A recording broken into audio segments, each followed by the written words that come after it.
இரு இரு வெயிட் பண்ணு. நான் ஸ்பூன் குடுறா. இதோ இங்க இங்க. இரு பட்டு இருந்தா.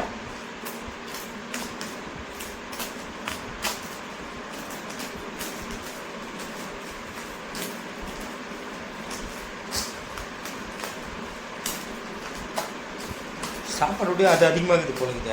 இல்ல இல்ல.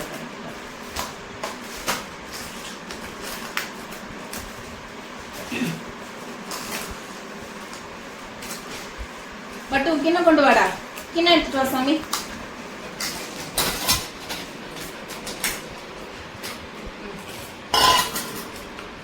இரு உட்காரு உட்காரு உட்காரு. இரு வெயிட் பண்ணு.